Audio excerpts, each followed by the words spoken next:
ginagawa ng marami sa atin ang paglalaro sa mga public playground. Sa paglipas ng panahon, nakakalungkot nga lang na napabayaan ang marami sa mga ito at sira-sira na ngayon. Paano na lang ang mga kabataan ngayon?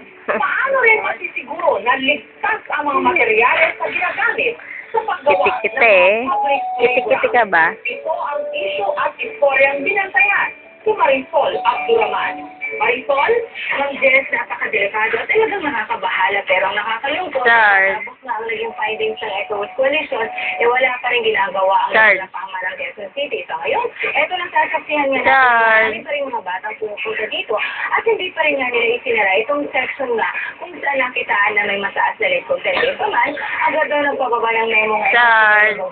doon sa kanyang mga tauhan na sa susunod na gagawin niya repair or rehabilitation ay titiyakin nila na